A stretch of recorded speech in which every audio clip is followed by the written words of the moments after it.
And with that said, just to give you a 3 for a stretch goal, Florida is number 9. Yes. So these are 3 seeds. Florida, Nebraska 10, Gonzaga 11, Kansas 12. Here's the issue with the Gonzaga. How in the hell, and I know they play people non-conference, but once they get into their league, John, what's the point? What's the point of watching it, and what's the point? And how do you compare them with these other teams that are playing in real leagues? I know they place great import on their non-conference schedule. I mean, that's what they... Okay, but that's shut the year off, because that's what you're doing. I mean, their league... Well, I guess they're saying, well, it's not... You're in that conference. We're not going to penalize you that much because your conference is bad. You can't control that. What you can control is whom you schedule non-conference. And if they are aggressive in doing that and have playing a tough non-conference schedule, I think the tournament committee really rewards that. They are going into that newly configured Pacific Coast League next year as a basketball-only member, which is kind of interesting. That new Pac-12 thing, it's like a weird amalgamation of teams on the West Coast, which will be a more difficult basketball league, be a pretty good basketball league. Griff, one thing I love about you is the range that you bring, the passion that you bring. You've been excellent today, man. You've been locked in. You've taken a few cheap shots at me, but that's all right. And he's an even better person. He's an awesome dude. He's an awesome dude. You're not Danny White, though. I took a couple shots at him, but that's easy. Well, but you know what's funny? You were talking about Gonzaga, and I'm like, I saw them play several times. Yes. And sure, they're in a crappy conference, but, they can only control the controllables. But if you look at their pre-conference schedule, and I just looked them up. Yes.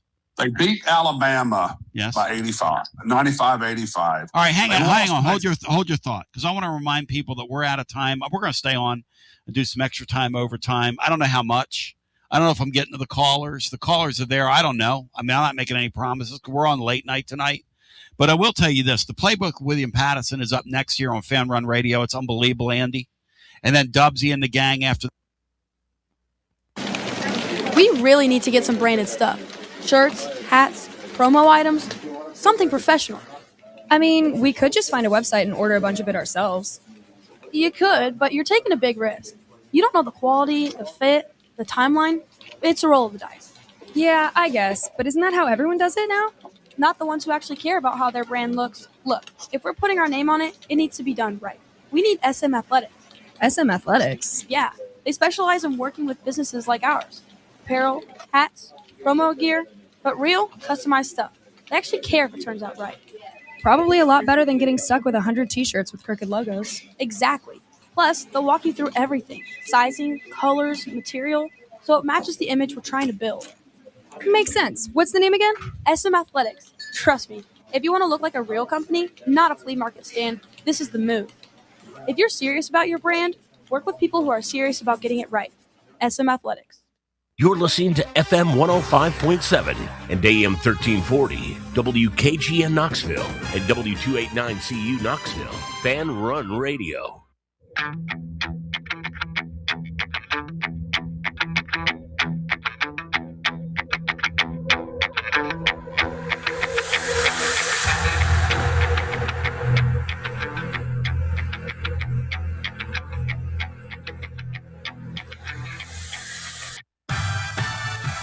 And here we go, live from the White Claw Hard Seltzer Studios. It's the Playbook on Fan Run Radio with Jackson Freeman, Brett Hullander, and Will Palumbo. I'm William Pattison. We appreciate you listening along with us on this fine Tuesday from Knoxville, Tennessee. And we've got plenty to cover over the next 2 hours, including getting you ready for Tennessee and Missouri tonight. A late tip for the Volunteers. Mountain Dew for Missouri is what I'm calling it, because you might need some extra caffeine to stay up for this one. We'll dive into the keys to the game and storylines to watch for to get ready for tonight's midweek contest. We'll also pivot to the gridiron to discuss who Tennessee will turn to at quarterback in 2026. We talked about it yesterday a bit, but we were more so focused on the reaction from Joey Aguilar and him not being able to return. Now we'll pivot our focus to the 3 names currently on the roster at quarterback. Can Josh Heupel find someone who can elevate the ceiling of this football team? We'll answer that. And then in hour number 2, we'll pivot over to college hoops as Darren Peterson played last night. That's a surprise. That's a headline in itself, but we'll also take a look at a couple of Tennessee's best wins on the season. Are they as strong as they were at that point in time now, with Houston dropping their 3rd consecutive game in a row, something that has happened or has not happened in years. I think it's 559 games is the exact number there. And then you got North Carolina. They beat up on Louisville last night. We'll also take a look at college basketball on a national level as well, but also talk about those Tennessee opponents. And then we'll wrap it up with our final thoughts a little bit later on as well. So plenty to cover on a Tuesday. So happy you're here. If you're on that YouTube live stream, make sure to like and subscribe so that you never miss any Fan Run content. And let's get into the action. But before we do so, let's welcome in the rest of the crew. Now sitting in the producer chair, it's Jackson. Jackson, how are you today? I'm doing pretty good. I'm hanging in there. I'm not the biggest fan of this weather. Like 3 days ago, it was 70 degrees, and now it's 30. I don't like being outside when it's this cold. It feels like it kind of teased us. I thought we were going to, stick one to Puxatawny Phil. Yeah. But it seems like he came back and may have been right with the 6 more weeks of winter. I guess so, because it was 26 degrees this morning, and that is not to my liking. Yeah, and it was like snowing. Like it didn't stick because the ground was obviously warm enough from it being 70 degrees for several days. But I mean, it flurried pretty heavily. I want to say Saturday night, Sunday night, maybe. Yeah. And that was surprising to see, especially coming off of a week where everybody I saw on campus throughout Knoxville was in shorts. I know. I even saw someone sent me a video yesterday of a kid on campus walking around in shorts and a T-shirt. Is he trying to prove something? It's 36 degrees. I did see a few of those yesterday as well. It made me think back to my time in middle school when I would do that. Yeah. But, I grew out of that because there is benefits to keeping your body warm, like not getting sick. That is true. That was a thing. I'd say in elementary school, everyone always wore shorts. And if you wore pants, it was kind of considered like weird. It was that and Nike Elite socks. Yeah. And if you didn't have Nike Elite socks on, you were weird. Well, I used to pull my Elite socks up to trick my mom into thinking it was warm enough for pants. So interesting. Yeah. How she wouldn't let me out. Well, just as I was walking out the socks. house, she would force me to put pants on. So I would bring my socks all the way up and pretty much show her that it's almost like pants, which is just ridiculous because I'd be freezing my butt off at recess. So looking back on my Christmases and birthdays from 4th, 5th, and I'd say 4th and 5th grade, they consisted of probably a combined 50-something pairs of Nike Elite socks. It was the thing. Like, it was a form of fashion. Like, oh my gosh, they're perfect for stockings. They are cool. Yeah, they are perfect for stockings. I loved them every year. And then I think around 7th grade is when I started to kind of get over. They started changing, and then you just had to wear black socks at school, so it wasn't even allowed. But regardless, now you know about my history with socks. Swinging it to Will. Will, you said you had some troubles this morning? I had a rough morning. So, I mean, I've been battling my allergies for past 24 hours. I didn't leave my house, and there's no pollen outside, so I don't know what it is. But the bad thing this morning was I was in a rush to kind of leave to get over here, and I shaved half my face and my razor died. So almost had to leave the house with half my face shaved. So I just decided to show up late to work a couple of minutes and just wait it out. Okay, for my razor to charge. Okay. Yeah. Let me see the other. So no, okay. It's full now. I was very nervous to just. You're going to be on camera, man. Yeah, I might be looking at William by the left the entire show. We'll see. For a second, I thought you were saying that you only had half your face shaved, and I was well, I can only see it from this side, so I hadn't noticed. But no, it was looking rough for a second there, but I just let it charge pretty quickly and made it out the house in time. So, Brett, to you, any shaving or? I did shave today, as you guys can tell, and I tell you, the mistake I made is taking my dog for a walk when it was cold and my face was freshly, shaven, and the wind hits different when you don't have that protection, especially, felt all right by the end of it, but yeah, that cold air hitting your face was a little different, but could be worse. We could be in the upper east of the United States right now, and 33.5 inches of snow. I can deal with a couple flurries and a couple, cold temps, but I'm like Jackson. It's something you're not used to, 70 in shorts, and then boom, you're right back in sweatpants and sweatshirt. Yeah. YouTube chat saying, William, fourth grade for you was 2012, I'm guessing.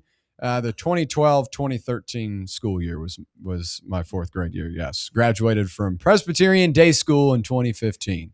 Charlotte G. Neal Spirit Award winner. Wow. There you go. Nice. It was actually funny. I did an interview with More Important Issues over the summer, and that was one of the things they brought up. They were like listing off like credentials, things I do, and they brought up the 2015 Charlotte G. Neal Award. But regardless. Wow, they dug deep into your history. I know. I think it was on my resume on my website or something. I don't know where they found it, but good research from them. Well, when you're young and you don't have much accomplishments, you got to start with like this early school years, and any awards, accomplishments, they ask for that stuff. It was on my college application for sure. Yeah. But regardless, let's get into the action. No more what William did in 2012. Or war. Yes. Today's first things first topic is Mountain Dew for Mizzou, as the Tennessee men's basketball team, who comes in at 20-7 and 10-4 in SEC play, is set to continue the 2025-26 slate Tuesday as it travels to Columbia, Missouri, to face the Missouri Tigers, who come in at 18-9 and 8-6 in SEC play at Mizzou Arena. Tip-off is set for 9 p.m. Eastern Time, and fans can catch the game on the SEC Network and stream it on that ESPN app. Dave Neal is on the call. He's a SEC legend, so it'll be good to hear his voice.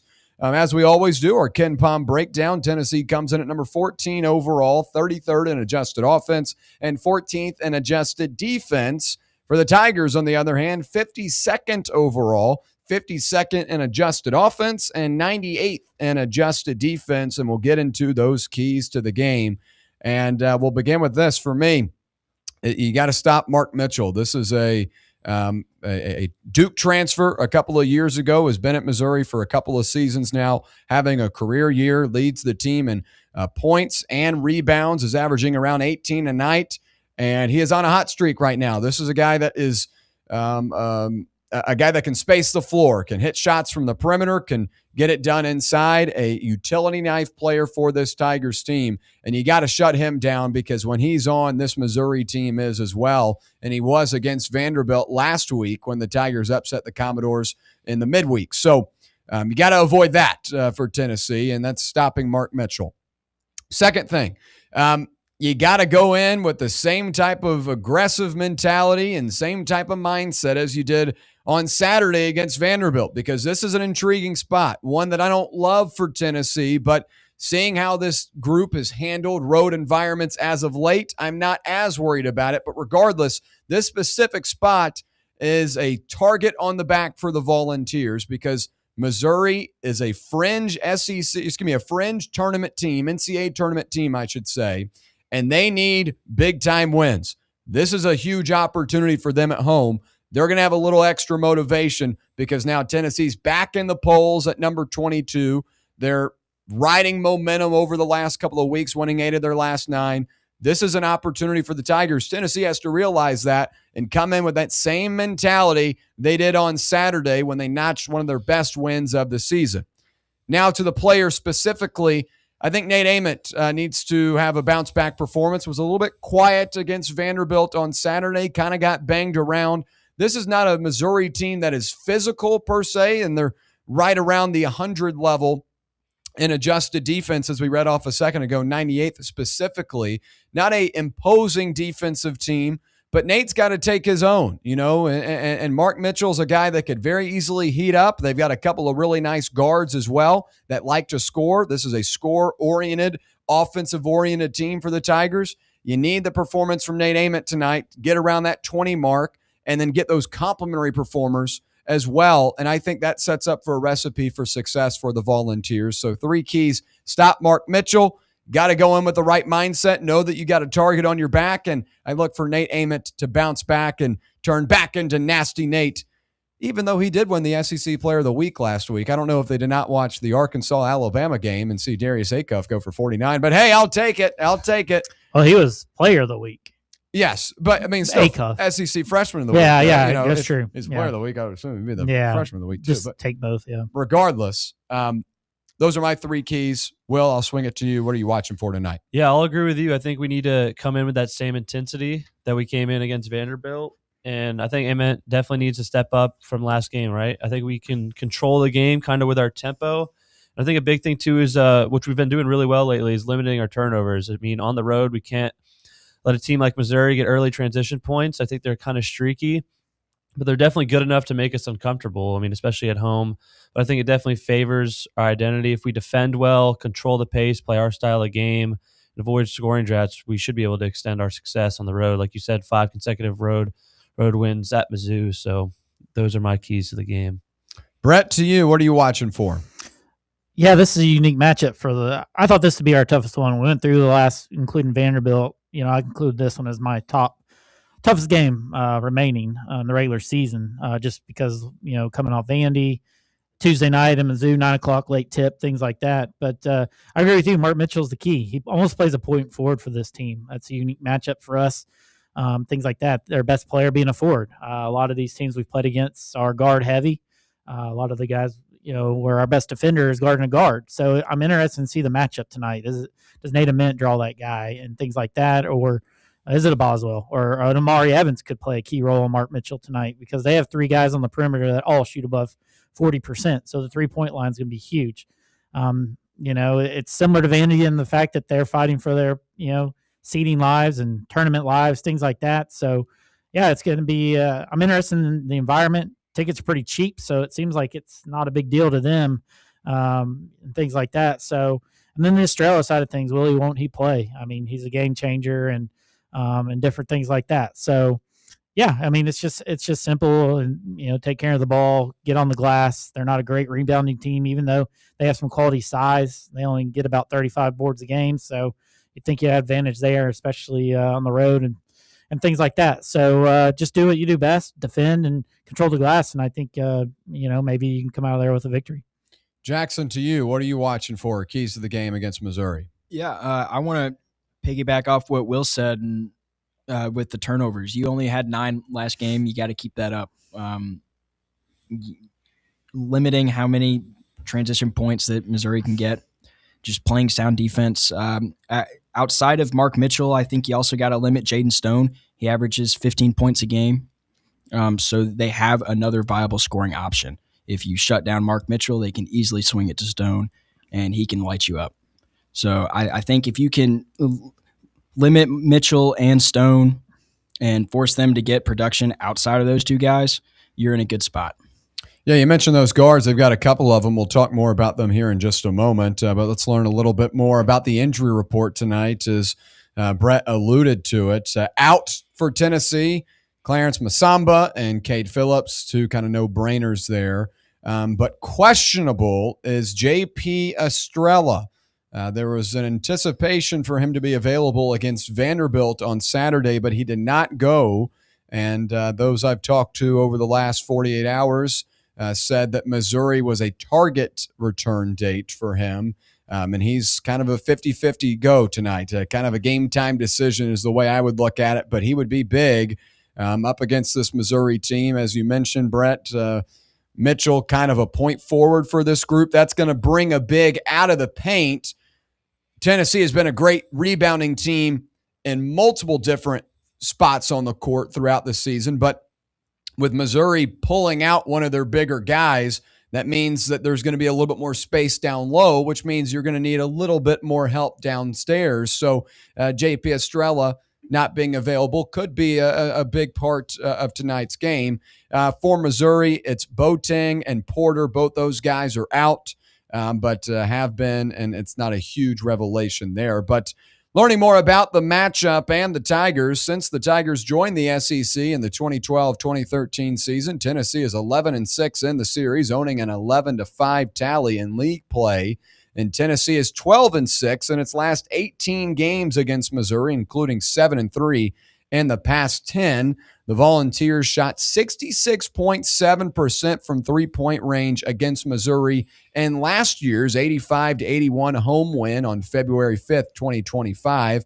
That tied the best clip in program history. Zakai Ziegler went 4 of 4 from deep in that matchup, and UT has won 5 consecutive road games at Missouri dating back to 2019. And after going 22-12, 10-8 in SEC play last season, Missouri placed 7th in this year's SEC preseason poll. They haven't yet met those expectations overall, but this is still a competitive team with NCAA tournament aspirations, and a big reason why is Mark Mitchell, a senior guard/forward who leads the Tigers with 17.2 points a night, 5.5 rebounds, and 3.8 assists per game. A do-it-all player for this Tigers team. And what I make of them is they're very Mark Mitchell-centric. He's a great player, a transfer from Duke, as I mentioned earlier, has spent a couple of seasons with the Tigers now.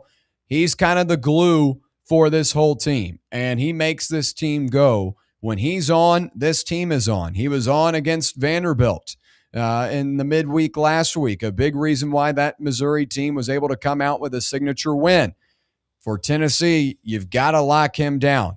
You know what you are defensively with Rick Barnes, and that's one of the best defensive teams in the country. They're notorious for holding players under their average. You saw it this weekend at Vanderbilt. Duke Miles struggled.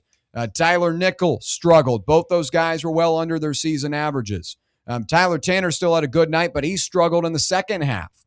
So holding these guys under their season average is really key, but Mark Mitchell more so key because he is really the engine for this team. And Brett, swinging it to you, what do you make of this Missouri team at home tonight? Yeah, tough team.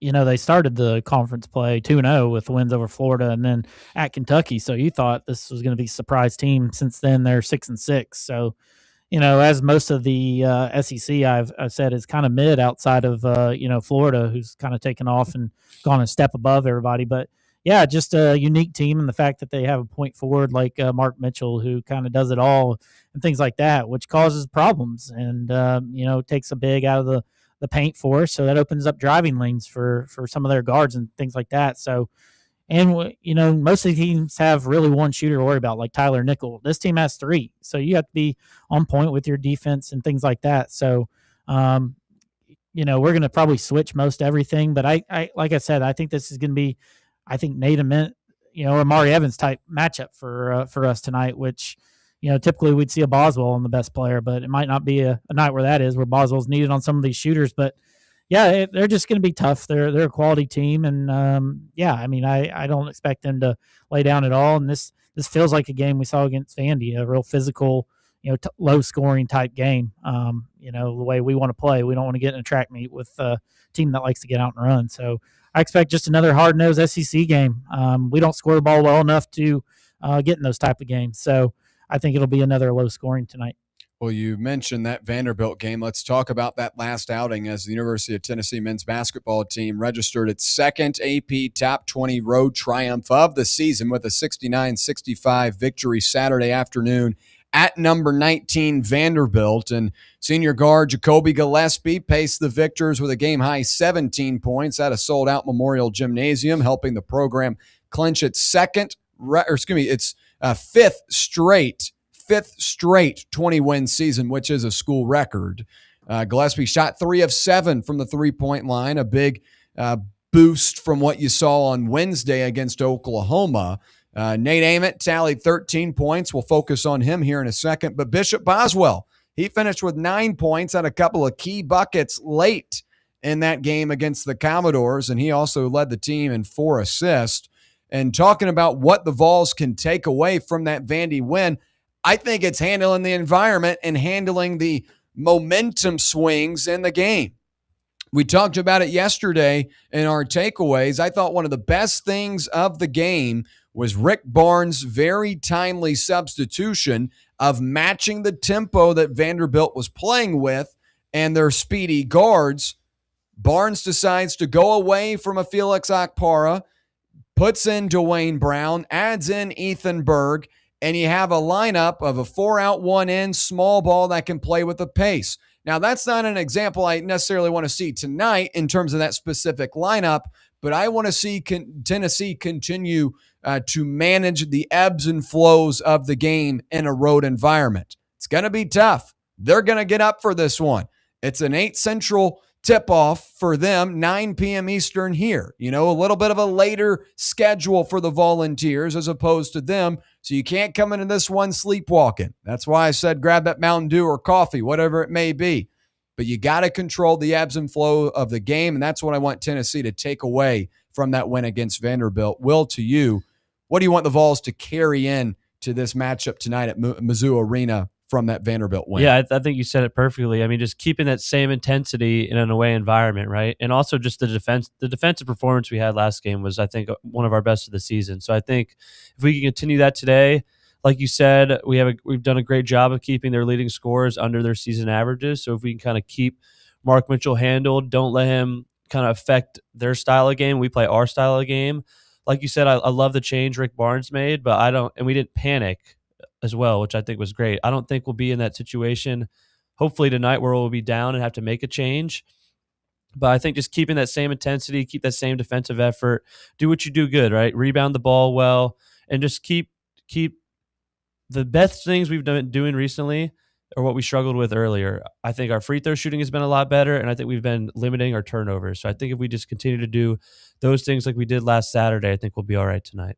Let's pivot to Nasty Nate. He was Nashville Nate in the final minute of that game on Saturday. But since the SEC Freshman of the Week honor resumed in 2005 and 2006, so that season specifically, Nate Ament is just one of 11 players to earn the award 5 times and one of only 6 with 6 weekly honors in a single season. And over the past 4 outings, Nate Ament is shooting 30 of 31 on free throws. That's 97% from the line, a huge boost for this Volunteers team considering what it was earlier in SEC play. Not just Nate specifically, but for the team. And he's made his last 18 free throws. So I'm sure that will come into the announcer jinx tonight. But regardless, I think this is a bounce back spot for Nate. This is a unique Missouri team, very offensive oriented. You're going to have Nate show up and have 20 points like you have gotten from him in a lot of these previous matchups. This is not a great defensive team for Missouri. I don't think they're going to rough them up like you've seen, like maybe a Vanderbilt did on Saturday. I think Ole Miss tried to do that as well. Kentucky did too. But Nate's handled these moments, by the way. He's handled the Ole Miss physicality. He handled the Kentucky physicality. I thought he was just kind of gassed on Saturday against Vanderbilt. But this is a bounce back spot for Nate. I think you need him to be special, and I anticipate he will do that tonight in this spot. And Tennessee's going to need him if they want to come out with a win. Jackson, to you, do you believe this is a bounce back spot for Nate, or are we going to see kind of much of the same from Saturday where he's still getting, rebounds and being a big impact in that facet, but maybe not in the scoring column? Yeah, I think you are. I don't think there's as much outside pressure on this game. It's not a big in-state rivalry. There's your I guess your seeding's on the line in a sense, but bragging rights isn't on the line here. This isn't as important of a game in my eyes. So I feel like there should be no reason that Nate doesn't get back on track. Let's talk about another guy real quick, and that's Jalen Carey. Concerning Carey is what I'm calling it. And I'll give a shout to my guy, J-Mo. He's always sending me some good nugs, and he's been sending me some good nugs about Jalen Carey. As Tennessee forward, Jalen Carey is one of 7 players in the SEC with a field goal percentage below 40%. Carey has 84 two-point attempts on the season. No one else on that list has more than 47. Carey has the worst true shooting percentage of any player in the SEC. I didn't like what I saw from him. Good nugs. I said, well, these are good nugs. Good nugs that he sent them, but they're not. Stat. Yeah. These are interesting nugs. This is great information, great stats. Of how bad he's been. Well, I mean, yeah. You can point to know. Yeah. You can he just tricked the listeners into thinking this is going to be something positive about Jalen Carey. No, it is a positive because the world needs to know. It sounds like he needs to be on the bench. Well, that's the question. Are there better options? Getting these stats out there. I mean, at some point you got to wonder why he's on the floor. I mean, I don't know if as a coach you can necessarily do this, but I mean, I feel like there are guys that sometimes you send out there, you tell them your job is to not shoot the basketball. Your job is to play defense, get a rebound, and pass it to people who can shoot. And I mean, I'm not a basketball coach for a reason, but maybe Rick needs to have that conversation with Jalen. Here's the thing with Carey. Great rebounder, great imposing threat down low, good screen setter, but not a guy I trust within a foot of the rim. And that's fine. That's fine if that's his role, but he's got to know if I bring the rebound down, we've got a higher % chance of hitting a shot if I pull this thing back out. To literally anyone else. Yeah. Well, I think the other two big men also face that problem. They're just not as bad as Carey is. I mean, that's why we saw Dwayne Brown play 30 minutes last game, right? I think. How tall is Jalen Carey? Can he not dunk? I mean, he can dunk, but he's not doing a standing dunk. Well, I mean, jump up there and dunk it then. I mean, if you know you can't shoot a layup, like I'm not good at basketball at all. I really try to avoid shooting basketball because I'm just not good at it. And I mean, that's how I feel like you should feel. Like you got to know if basketball's what you do on a daily basis, that's your job right now. You got to know what you're good at and what you're not.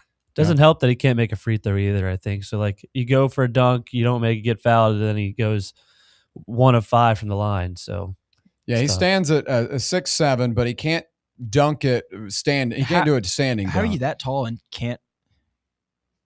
That's what I'm saying. I have a friend from high school who did from 7th grade until he graduated. He did 100. He would hold 10-pound dumbbells in his hand, and he did 100 calf raises every day. And by the time we were seniors in high school, he could dunk. Like windmill. How tall is he? 6'1". And he can windmill, and he got posted on the Instagram account Slam High School for dunking. Interesting. And it was, cool. But it's purely because he was dedicated to it and wanted to do it. And if you're a professional basketball player, which is essentially what college athletes are at this point, why are you not doing that? He's got strength. There's no way around that. He just is just a finish. I mean, he's Angel Reese around the rim. I mean, there's no way to look at him. So what I'm saying when I propose, are there better options than Carey? I think what you've seen from Dwayne Brown, at least Saturday, was beneficial. I thought he played well against Oklahoma too. JP Estrella is not able to go. Obviously, that makes things a little bit more interesting. But maybe in a matchup like this, you could use him, because you know that they're going to try and space out with a Mark Mitchell. But I will say they've got a couple of guys that are tall as can be. I'm pretty sure they got one guy that's on the 7'4" mark.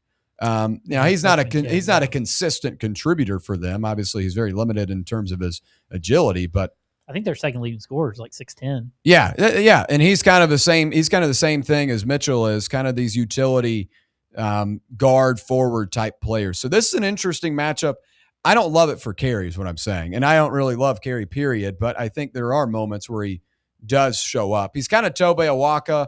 Did Barnes do that 4 guard because he wanted to, or out of necessity? Because Akpara was in foul trouble. Well, I think you did it just to match the pace of Vanderbilt. Yeah. We're a little bit over on the break, but I think he did it just to match that pace. When we come back, we'll call our shot. We'll tell you who wins, and then pivot to the gridiron to talk about that quarterback situation for the Volunteers. So pause right there. We'll be right back. Stay right here. It's the Playbook on Fan Run Radio. For the fans, by the fans, this is Fan Run Radio, Knoxville. What kind of day is it? It's a White Claw day. Grab a pack, grab your friends. Everything else in life can wait. Your friends shouldn't. Let's go. White Claw. Grab life by the claw. Please drink responsibly. Hard seltzer with flavor. White Claw Seltzer Works, Chicago, Illinois. Vol fans, reimagine your home at Broadway Carpets and Flooring for any remodeling or building needs. With a variety of carpets, rugs, hardwood, vinyl, and stone, Broadway has all the flooring and installation options you're looking for, including pet-resistant products like Pet Perfect Carpet from Shaw Floors. Visit their showroom in downtown Knoxville or the location in West Knoxville located on Kingston Pike near Pellissippi Parkway today. A brand built in Tennessee and born from the love of the game, Inward Half revolutionizes golfing comfort. Crafted by a former pro and dedicated enthusiast just like you, our luxury performance wear guarantees you stay cool and comfortable through every swing and every day. We're not just a brand. We've set out to create a lifestyle for those who understand that impeccable style and premium performance are a hole-in-one. Enjoy the walk-in with Inward Half. Smoky Mountain Brewery is the place to be for game day. From the moment you walk in, it's wall-to-wall big screens, making Smoky Mountain Brewery the perfect place to watch the Vols or your favorite team in action. With locations in Turkey Creek, Maryville, Pigeon Forge, and Gatlinburg, you're never far away from a great time at Smoky Mountain Brewery. Try one of their world-famous microbrews like Black Bear Ale, Mountain Light, or Cherokee Ale. Juicy burgers, wings that bring the heat, and delicious handmade pizzas made with hand-tossed crust from the freshest ingredients and their own special sauce from a secret recipe, topped off with hand-grated cheese and farm-fresh toppings. And don't forget, those famous microbrews are also available in kegs for your next party or in 6-packs and growlers to go. So grab your crew and head to Smoky Mountain Brewery and tell them Fan Run Radio sent you. Smoky Mountain Brewery. Eat local, eat good. The voluntary reaction. Can't get enough Tennessee basketball? Join Fan Run Radio as soon as every UT game is over for Big Orange Country's post-game radio free-for-all. The voluntary reaction. We'll be taking your calls on the Vols as soon as every game is over. So tune in and buckle up as we drink from the keg of glory all the way to the Final Four. The voluntary reaction. Raw, unfiltered, real.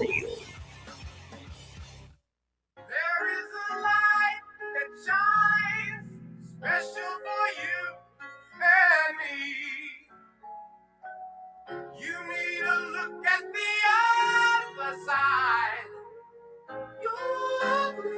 All right, back here on the Playbook. We appreciate you hanging out with us on this Tuesday from K-Town. Ran a little bit over, but we'll get back to the conversation on Tennessee and Missouri. We'll go ahead and call our shot. Who gets it done tonight? Tennessee, a 3.5-point favorite on the road at Missouri. I'm going to go with a win here. I think Tennessee gets it done. You saw it on Saturday. You go into a tough road environment and find a way to win. And I think that showed me that even in a really tough kind of March Madness environment, Tennessee can find a way to get it done and kind of push back from the ebbs and flows of the game, continue to stay grounded and stay on track. We mentioned the substitution from Barnes I thought was really significant, and we'll see if that plays into it once again tonight. But, I mean, he had 13 points from Nate Ament on Saturday, and you get a ranked win on the road. I think he'll be better tonight, and I think Tennessee gets it done. Give me Tennessee to win. Will, to you. Yeah, I'll agree with you. I think Tennessee wins. I think we'll cover the 3.5 just barely, hopefully. But I agree with you. I think we need a big bounce back game from Ament. And, the one thing I'm not necessarily really worried about it, but the foul trouble for the big man, right? We mentioned how big Missouri is, and that's kind of why Carey, I think we'll probably see a lot of Carey tonight. I think we don't necessarily know who's guarding Mark Mitchell yet, but I'm sure we'll probably be switching quite a bit, and I think we're going to have some foul trouble. So you just look to see if we can stay consistent. Can our big men play their role? And I think they do, and I think we come out with a win. Brett, to you. Call your shot. I said this was a loss the other day. We're talking about it. I think it's going to be close, but I think Missouri's going to get us. I don't like the Mark Mitchell matchup. Maybe we get him in foul trouble, things like that. I just think it's a unique matchup for us, and they got some shooting out there that, I think that, on the away game, I think I'm worried about. And this Estrella thing possibly could come back to haunt us tonight. I think we've gotten away with the last couple of games, but I think tonight, Missouri clips us at the end. Okay. All right. 2-1. Jackson, you can either tie it or you can call it a win for the Vols. Yeah, I think Tennessee's going to win. You've won, 5 straight in their building. That plays a factor into it, whether you want to admit it or not. I just think they're on a roll right now, and this is the best time of the year to be in a groove. And I think when this team is on, they're truly one of the best in the SEC, one of the best in the country, and I think they'll just continue. Okay, all right. Tennessee on the road, tip-off, set for 9 p.m. Eastern Time on the SEC Network. Big opportunity for both teams. Tennessee trying to avoid a loss after getting back in the AP poll. Missouri trying to get a signature win for their NCAA tournament resume. All right, we'll switch over to the gridiron and talk about what's next for the Volunteers at quarterback. When a Knoxville judge denied Joey Aguilar's preliminary injunction on Friday, it left Tennessee with a lot of uncertainty at quarterback. Uncertainty isn't necessarily bad, but it means the range of outcomes for the 2026 Volunteers just got a lot wider. In his lone season with Tennessee, Aguilar exceeded expectations considering the circumstances that led to his arrival in Knoxville. Aguilar completed 67.3% of his passes and threw for 3,565 yards, which ranked third in the SEC, and 24 touchdowns, all while leading an offense that scored 39.8 points per game, which ranked sixth in the country. Tennessee has a few options to lead the offense in 2026. Redshirt freshman George McIntyre, true freshman Faison Brandon, and Colorado transfer Ryan Staub are all in the mix. And there isn't much collegiate experience in that trio, but there is quite a bit of talent, especially at a high school with Brandon and McIntyre. But now we ask the question, can Josh Heupel find someone who can elevate the ceiling of this team? And I think it's tough at this point in time to be able to give a firm answer on that because we really haven't seen George McIntyre in college yet. We haven't seen Faison Brandon at all in college. And Ryan Staub, he's a depth piece in my eyes at the moment, considering what I watched at Colorado last year. So right now my answer would be no. I don't think there's a guy on this team at this point in time at quarterback that can raise the ceiling. Now, I think if, they end up being the type of 5-star player right away, yeah, most definitely. But I've seen time and time again guys like this come in and not be able to raise the ceiling in year one. Bryce Underwood was great for Michigan this year. He had a couple of really nice games. Nebraska was one of them, dazzled with his legs. And that raised, Michigan's ceiling temporarily in those specific games, but they did not beat the good teams they played. They cannot beat Ohio State. They cannot beat Oklahoma on the road. Those games are the ceiling-raising games. If you have a quarterback that can just outduel another team and outduel a big opponent, those are the ceiling-raising type games. And right now, I can't confidently say that Tennessee has a guy that will do that. I'm not saying that Faison Brandon won't be good. I'm not saying George McIntyre won't be good at some point in their careers. But I'm saying at least for this upcoming season, I don't have enough data or a track record around college football to say they will do so. So at the moment, this point in time, I cannot say that Tennessee has a quarterback that will raise the ceiling of this team. I thought Joey Aguilar would do so. I thought Sam Leavitt for sure would do so. I thought any of those, established college quarterbacks that you were after in the portal could do so. But unfortunately, right now, I can't say the same for the youngsters on this roster. Will, to you, can Josh Heupel find someone who can elevate the ceiling of this football team, and do they have that in the locker room right now? Well, first, I think us as fans always set the ceiling too high for this Tennessee football team. Now, we obviously made a lot of good pickups in the portal regarding one position, right? So I don't think we have a quarterback that can currently elevate our ceiling. I mean, when you're it's almost like we're relying on our defense to keep us in these games this next season. And when you look at the offenses we're going against, you really kind of become skeptical, especially like you said, with having no data or anything to really go off of. I mean, Brett mentioned it 100 times, but I would have loved to see GMAC in that bowl game, right? To kind of give us a little preview of what we could have. And, I don't think that anybody in that locker room currently will elevate that ceiling. I mean, you would love to hear good things throughout camp and the rest of the summer that kind of would boost our mood and our expectations. But at the moment, I don't believe that's the case. Brett, to you, do you believe Tennessee has a quarterback that can elevate this roster at this point in time?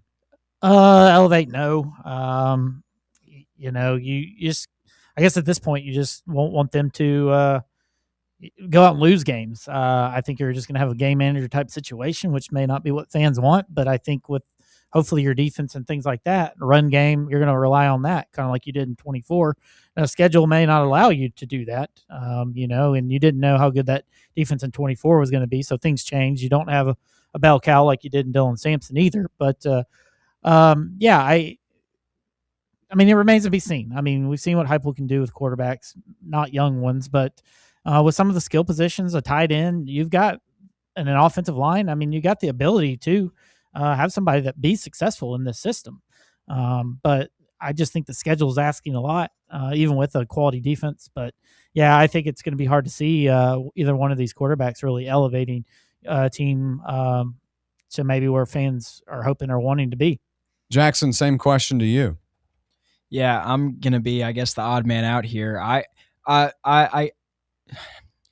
preface by saying we don't truly know yet, but both these guys were 5-star quarterbacks. So you can go look back on George McIntyre and it'll say he was a 4-star. But if you know ball, you'll know he was a 5-star until he got hurt in the offseason and didn't go to the Elite 11 camp, and they dropped his ranking because he no-showed that event. So you have 2 5-star quarterbacks on roster that you recruited for a reason. At some point, you got to stop with the 1-year rentals, the 2-year rentals, and actually play the guys that you get into the building and you recruit. You clearly want, but you don't want them to just sit on the bench. So George McIntyre's had a year in the system, and to just sit and learn. And hopefully that'll be enough. You got to hope he maybe has a little more mental awareness than Nico did, so he can actually come out and look the part of a 5-star quarterback 100% of the time. But I'm confident in the standpoint of we have 2 5-star quarterbacks on roster that were both highly coveted by other SEC programs, other top programs. And I mean, one of these guys has got to be able to play ball. Yeah, and one of those guys is gonna have to hit. That's why you recruited him, and both of them were highly touted coming out of high school. McIntyre out of Brentwood Academy in Nashville, a slender frame. David Speaks says GMAC's quarterback comp is skinny Drew Lock, and he put up great numbers. Faison, I think, has the best potential to be a long-term elevator. I like his potential a little bit more than GMAC. But regardless, I just don't like where they currently are, and that's an 18, 19, 17-year-old kid right now. So at this point in time, I don't think you can say you have an elevator, a ceiling raiser on this quarterback in this quarterback room at the moment, but that doesn't mean it can't be done, in a season or next season or down the road. I'm not weighing them out or canceling them out long term. I'm just saying for right now, this upcoming season, I don't see it. We'll hit a quick break real quick. When we come back, we'll head to the phones and hear from you and wrap up hour number 1. Stay right here. It's the Playbook on Fan Run Radio. Catch up with all things Fan Run by subscribing to our podcast feed. Like, rate, and download the show from the Fan Run app or wherever you get your podcasts. Hi, I'm Dr. Jacob Wilco at Knoxville Smiles. Have you ever wanted to improve the look of your smile? We know firsthand what the power of a great smile means to a person's confidence and health. Our team of doctors can provide you with an array of options for helping you achieve your cosmetic goals. From simply moving teeth into a better position, to reversible cosmetic bonding, to full mouth implant-supported dentures. It is our goal to help patients feel good about their appearance while achieving optimal health. Want to learn more? Call us at 865-539-1776 to schedule an evaluation, or visit us online at knoxvillesmiles.com. Hi, this is Bo Kregner from the Kregner Group at Realty Executives, and I know there's a lot of choices here in East Tennessee when it comes to choosing a realtor. Here's why the Kregner Group is different. At the Cregner Group, our motto is walking by faith, serving others. It's how I live my life. It's how I run my business. Here at the Cregner Group, we're committed to doing real estate the right way. Faith, honesty, integrity. The Cregner Group. Call me anytime at 865-742-1035 or visit my website at boknowshouses.com. Welcome to Axle Logistics, where excellence isn't just a goal, it's an energy. As a leading third-party logistics company, Axle is powered by an award-winning culture built on a work hard, play hard mentality. Here, the drive for success is contagious and hard work never goes unnoticed. Whether you're just starting out or looking to level up, Axle Logistics is the place to launch your career. Join us and take your ambition to the stars. To learn more, visit axlelogistics.com. When Rocky Top hit rock bottom, Multiple reports now that UT is in the process of hiring Greg Schiano as its next football coach. a fan base's livelihood flashed before its eyes. I mean, if there's anything inside you that still cares about the university, get down to campus right now and make your voice heard. And then we said enough is enough. John Reed is on the steps of the training center and he's rallying the troops with a bullhorn. Hell no, CNO! Hell no, CNO! From the ashes, we rose up, the fan base that started a revolution and the station that led the charge. Getting reports from within the athletic department that the deal is off. Pretty connected guy saying the deal is off. That was a direct quote. When the time came, you were ready. We are starting a revolution that says we're not going to take this shit from you anymore. For the fans that refuse to settle, We have successfully shut this down today. this is Fox Sports Knoxville, We are the caretakers now. Fan Run Radio.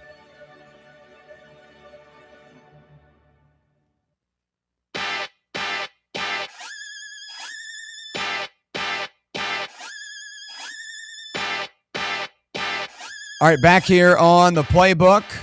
Appreciate you hanging out with us on this Tuesday from K-Town. We'll head to the phones real quick before we wrap up hour number one. We got Roberto on the line. What's up, Roberto? We got Roberto there. We're having a little bit of hold on one second, Roberto. Having a little bit of a technical difficulty. We got him now? Oh, just keep on going? I think Roberto's going to have to call back. Okay, Roberto's going to have to call back. Roberto, we'll get you here in just a moment. But looking at that YouTube chat, the only concern with GMAC is he had the worst season in Brentwood Academy history at 1-9. So that is a cause for concern coming from high school. I will agree with that. Brentwood Academy was bad, but at the end of the day, sometimes you can have really good quarterback play and have a really bad defense. The record might not be an example of it. And I think that would be the case there. I think we got Roberto on the line now. What's up, Roberto? Well, sir, bring on a detonator today on my. What's up? Hey, what's up, little orange? Oh man, it's a beautiful day to be alive and well, even if I'm in the bluegrass state. Exactly. Yeah, fitting to cross into Ohio now, but it's funny up here in enemy territory, wearing my Tennessee gear, and you just get so many sneering, ugly faces. Man, it's hilarious. There's such a little brother up here. What a little brother program, even in basketball. Oh no. They think so lowly of themselves, these Kentucky people. Oh. It's hilarious. We're so much better than they are. Well, there you go. Let them know. So, guys, you're talking about Joey football here, and his impact, or is the ceiling? You got any elevators or escalators? And I'll just say it this way. I think that you have some flatliners this year, and I don't think that they're going to raise the program per se. They might drop the program, but I think you're just going to end up at even, kind of homeostasis. Okay. And why is that? I say homeostasis. I mean, you're going 6-6 or 7-5. Yeah. I don't want to say, but that was the floor, the very bottom floor, in my opinion, under Joey. That's probably closer to the ceiling with these guys. But as far as what you're going to get, I mean, no one knows, which is kind of exciting. But was it Jackson that said you've got to stop with the quarterback carousel? Is that who said that a moment ago? Yeah. Make sure. Okay. I mean, Joey would have given you the first back-to-back starting quarterback you've ever had to start 2 seasons. Correct. Under Josh Heupel. Correct. So that was the stopgap. We kind of screwed ourselves, it sounds like. Sounds like we maybe got a booger picker and not an attorney, which I thought this attorney was supposed to be the man. I did too. To be honest, I mean, you probably shouldn't even have been in a position where you're relying on Joey potentially getting a 6th year in the first place. So that's where I kind of, because if you have a guy who leads the SEC in passing, you can't tell him, no, you're not allowed to come back. Yeah, but he didn't disassociate himself with the group lawsuit and try to tackle it on solo until it was clear the only option Tennessee was going to have with not named George McIntyre, Ryan Staub, or Faison Brandon was if Joey did that. So I do wonder. I'm going to hold this up to you guys because I think Joey elevated the program. He was your only elevator. Everybody else is going to win about 7 games. This schedule's pretty gnarly. Yeah, but with him, you could make the playoffs. That was my genuine opinion. I agree. I still wonder. We're probably grasping at straws quite a bit here. I still wonder if the NCAA is just going to do the thing that everybody thinks they're going to do out of the Atlanta office, or I should say that not the. I don't know if you guys have read, but they're basically kind of trending towards just doing away with the JUCO as a disadvantage to your eligibility. So if that's true, what happens if they do that? I mean, Joey's definitely in, right? So I'm not slamming the door shut, but it's definitely closed. It's just not locked yet. What if that were to come up? What happens then? Do you let him back? Well, by then he would have already gone through the combine process, and then probably by that point would have already been eligible for the draft, and that would be past the. They're talking like weeks, not days. Yeah, but but not months either. The draft is also in weeks, and the difference between him spending 48 hours and 49 hours is the difference of him getting to come back. I believe I read he was only going to stay for 48 hours to maintain his eligibility, kind of just get his professional measurements and stuff like that. But I feel like you're getting into dangerous territory with his future because I believe Joey he might not get drafted, but he could stick in the league as a backup quarterback. He's got the arm talent. He can make the throws. And I think with this just waiting for the NCAA to possibly make a rule change, you're playing with their future at that point. Yeah. Well, I guess we'll follow the Bediako thing too. Because if that gets pushed through quickly for like an additional injunction, they're probably going to do that in Joey's camp too. I saw Bediako today. I think he got denied again. Okay. They're going to have to go through another process. At some point, they just got to give that up. When's the Pavia case getting adjudicated? That is a good question. The reason he why could throw his name back into the Pavia case pretty easily. Yeah, but you can remove your name and put it anytime you want. Yeah, I don't know. I'm just wondering. I'm just wondering out loud because honestly, guys, this is a 7-win football team against this schedule. And what sucks is this is not the hard year. Next year is the hard year. 27 is going to be a brutal schedule. I don't know. I'm sorry. Go ahead. No, it's your show. I was going to say, to me, this team is very clearly being built like the 24 team, where you kind of win in spite of your quarterback. I mean, they made all the effort to bring in. I'm blanking on his name. Jim Knowles' former signal caller and several former Mari Campbell. Campbell and Coleman. You bring those guys in who already had that 1 year in his system, so this is year 2 in that system. I really think you could end up with an elite defense next year that, like in 24, you won based off the running game. I mean, Deshaun Bishop could certainly level up next year, and you win in spite. So I do see. And you're definitely better at wide receiver and tight end than you were that year. Yeah, exactly. And I can get behind what you're saying. I sincerely wonder if Nico, as a redshirt sophomore, is better than George, or if nothing else, doesn't get clobbered. I mean, Nico missed games too on time. So I don't know. I'm not going to go over 8 wins for sure. I would have done that with Joey. So I won't say there's an elevator, but guys, can I ask one more question then I'll hop? Sure. Tonight, it seems like there's a lot of trepidation around us playing Mizzou. Is it me that just says, man, that's such a great matchup for Tennessee? Everything they do poorly, we do extremely well. And they're going to try to get out and run the court and shoot threes. And right now, we are back to playing Rick Barnes defense, and I think that is going to be a hell of a tough out for Mizzou, even though it's at home.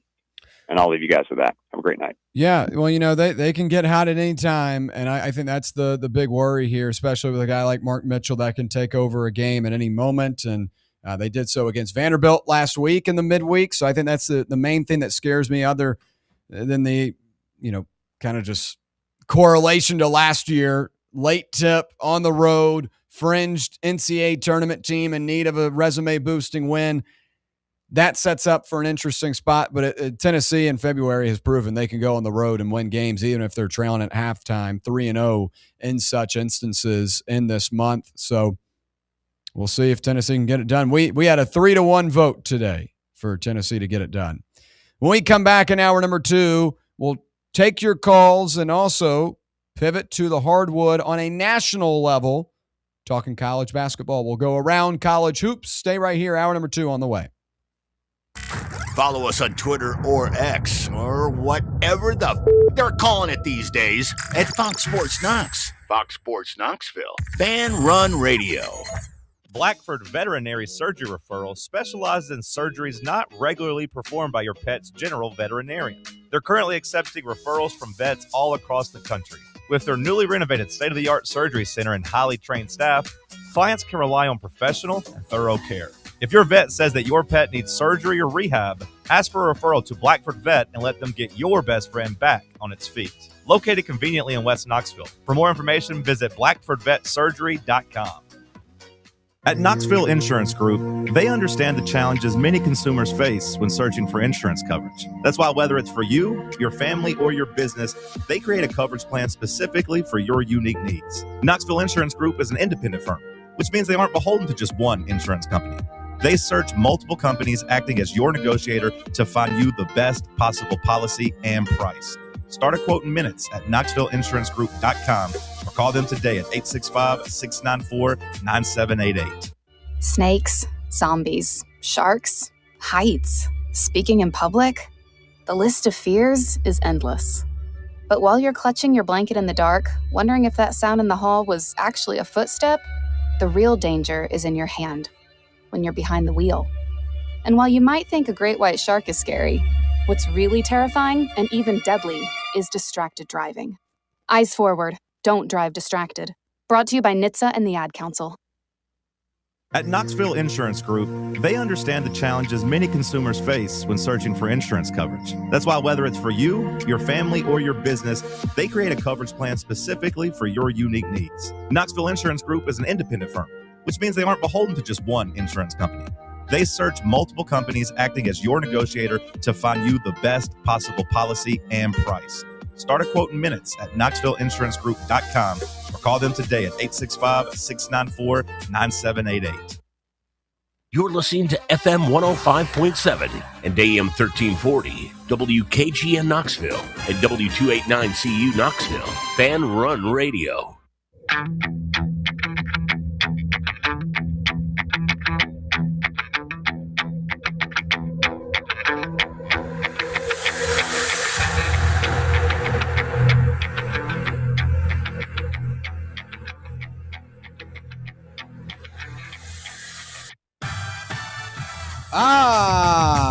Here we go. Hour number 2 on a Tuesday, live from the White Claw Hard Seltzer Studios. It's the Playbook. Jackson Freeman manning the board. Brett Hullander now on the video. Will Palumbo to my left. I'm William Patterson. Great stuff in hour number 1. We'll continue it here in hour number 2. Just in a moment, we'll go around college basketball, talking about the big storylines from last night, including Darren Peterson playing a complete game. That never happens. And also take your calls and get to our final thoughts, but also discuss Houston and Louisville. Both teams lost last night. Houston now lost 3 in a row for the first time in 559 games. Does that make Tennessee's win in November just a little bit less impressive? We'll discuss. But we'll head to the phones to kick things off. We got Matthew in Dallas on the line. What's up, Matthew in Dallas?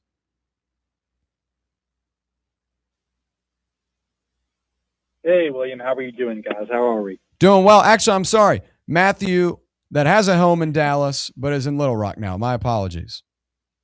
I don't think I'm going to change my Twitter. I think it's just going to say Dallas. I just keep it. It's got a good ring to it.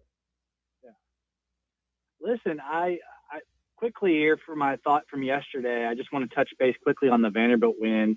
You know, what I thought was truly remarkable about that game, and I didn't realize this until about 5 minutes into rewatching the game with about 5 minutes left. Did you all know that on the floor we had 4 of 5 underclassmen? That means 4, either a freshman or sophomore, were on the court in the most pivotal minutes of the game. And so for me, if this Missouri game comes up to it, I'm just licking my chops to the opportunity for these young guys to grow, because while we all agree, I think the ceiling for this team is a Sweet 16, getting to that second weekend. I think what's really exciting about the opportunity is this is a young basketball team that you have an opportunity to, if you hold on to guys like Amari Evans, if you hold on to guys like another Jalen Carey, which I know that sounds funny, but I just wonder what an extra year under Coach Barnes would look like. It's really interesting just to see the growth of this team. But transitioning now to why I called in, as you all discussed this quarterback situation, I find it fascinating, because I ask myself, if I was interviewing Coach Heupel, I would ask them, which quarterback has the higher ceiling versus the lower floor. I think the lower floor would be a guy like Faison Brandon, who's coming into it having to learn the system. But having said that, I also wondered, does he have a higher ceiling because of his athleticism, because he was highly sought off? I think it's George McIntyre's job to lose, because to your argument, he has been in the system for a year. He has had a chance to learn it. I think the biggest challenge, I would say, William, is he's had a year, though, also to put on weight. And for whatever reason, he hasn't been able to do that. So I guess my question to you all, and I'll hang up with this thought, is who has the higher ceiling and who has the lower floor? And I'll hang up with that thought, boys. As always, go Vols. Yeah, we appreciate you, Matthew in Dallas. Good question to ask Coach Heupel. Again, I said it earlier in the week. If Matthew in Dallas ever wanted to pursue a career in journalism, he's a good question asker.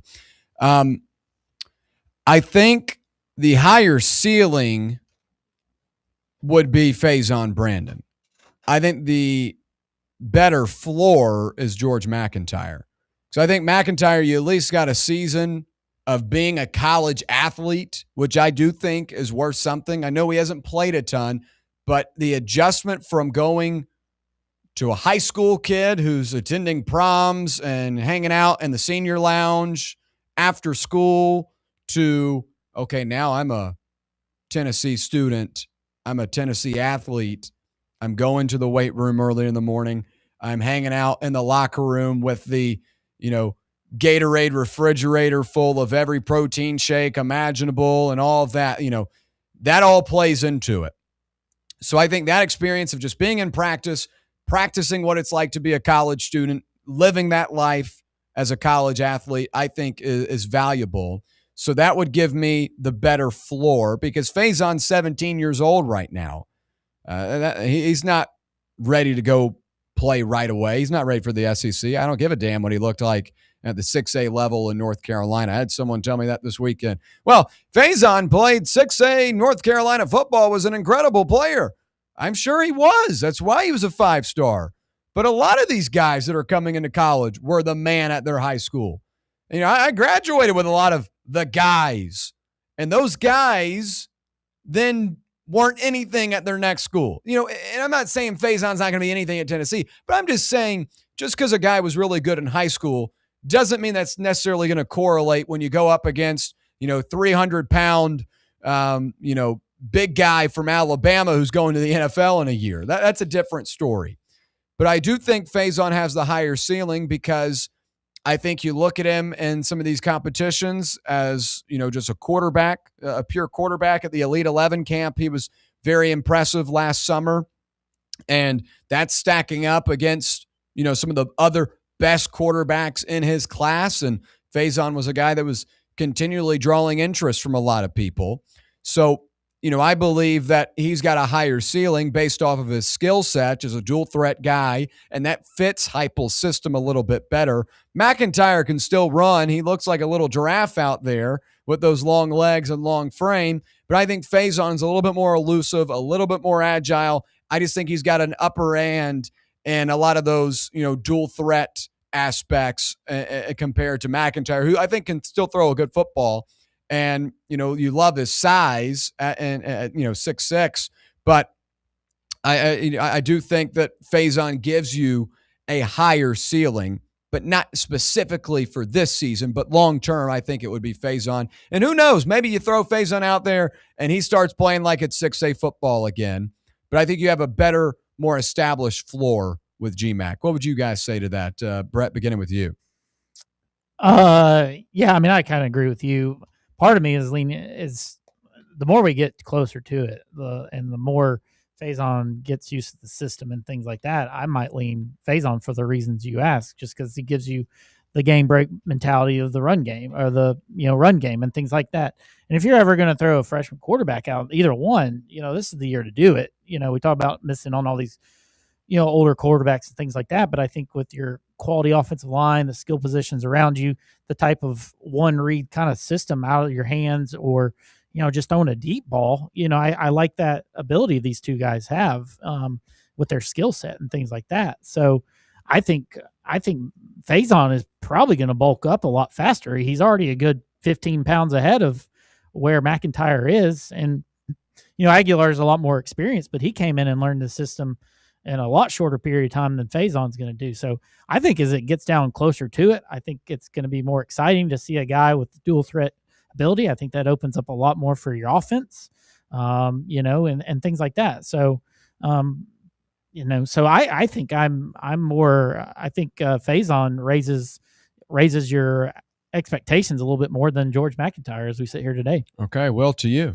I think Matthew from Dallas kind of nailed it on the head there. I think it's kind of GMAC's job to lose, right? I'll agree with you. I think Faison definitely has that higher ceiling.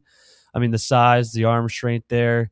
But like you said, having a year within the system and just overall the college game, right? You mentioned it yesterday on this, that Faison probably went up against, 3 D1 guys in a high school game, and then he's going to have to go against maybe 7 or 8 NFL products in just one game. I think it's definitely going to be kind of a wake-up call, getting to adjust to the overall intensity and just speed of the college game, I think. And I think he's definitely going to develop. I have all the most faith in him, being a North Carolina guy too. So I think he definitely has a higher ceiling, but I'll agree with you that GMAC's floor is just kind of where we're at right now. And I think it's definitely his job to lose. Jackson, anything from you? Yeah. Look, I got to say, this is one of the most overlooked aspects of this. And I can say that because not one of you mentioned this. They have a new strength and conditioning coordinator who took a guy with a very similar frame in GMAC in Fernando Mendoza and added 15 pounds of muscle onto him before the season started. And, Mendoza was a transfer. So you had about the window you have now with GMAC from being a coach that gets hired in January. It is unproven yet what the new strength and conditioning coach can do with GMAC. I mean, I heard things about the way the strength and conditioning part of football was going from some of my friends who are interns with the team and whatnot. And it's stuff that, like, looking back at my high school, that wouldn't have flown. And it was flying for an SEC college team. So you get a whole new thing in there, a guy who actually seems to care about the weight room and making sure the players are in optimal playing physique, shape. And I think that's going to do wonders for either one of them. Yeah, good point right there about Owings. He's a guy that I think immediately comes in and changes a lot of things in that locker room. I've said time and time again on here, a lot of former players I'm friends with, current players as well. They had long told me that what was going on in terms of strength and conditioning was not the standard you see across the SEC. Derek Owings about to come in there and change that. And I think that's a direct reflection in tackling, direct reflection and adversity in the middle of a game. When you're in those weight rooms at 6 a.m. and you don't want to be there and you're pushed to your limits, you grow not only in your body, but you grow in your mind, that you can withstand tough instances, that you can continue to fight through something. And, when Tennessee got down this year, It wasn't very often they were able to come back and find a way to win. Look at Oklahoma. Look at Missouri. Excuse me, not Missouri. Look at Vanderbilt, I should say. Look at Alabama. The strength and conditioning is a bigger deal than a lot of people anticipate. I'm glad you brought that up. And it even plays a part into stuff like injuries. I can't tell you how many NFL teams, like preseason, like the Baltimore Ravens are one, for an example, which might be a bad one because they still get plagued with injuries. But I remember the one season where they were playing fourth or fifth string guys, still made the playoffs, but they overhauled their training room staff, and the next season, significantly less injuries. That's happened with the Titans too. I remember, my parents are diehard Titans fans, and my stepdad would say time and time again, they need a new strength and conditioning staff. There's something not going right in there. And they finally get one, and players stop getting hurt. And you look at some of the guys last year who had these like nagging injuries that they would play to start a game, but then they'd have to come out like a lot on the D line. Better strength and conditioning staff also helps eliminate that. Yeah, I would agree. Or like a guy who gets injured in the first game in a Ricky Gibson, you take better care of your body approaching the season. That doesn't happen. Yeah, I would agree. And injuries play into it as well. Not only just the physicality and be able to go through the course of a game, injuries specifically play into it as well. Good stuff there. Good call from Matthew in Dallas. We appreciate it as always.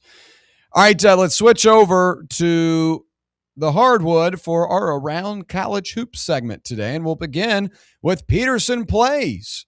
The Jayhawks, Kansas, improved to 41-0 at Allen Fieldhouse on Big Monday under Coach Bill Self and avoided losing back-to-back games at the Phog for the first time since 1989.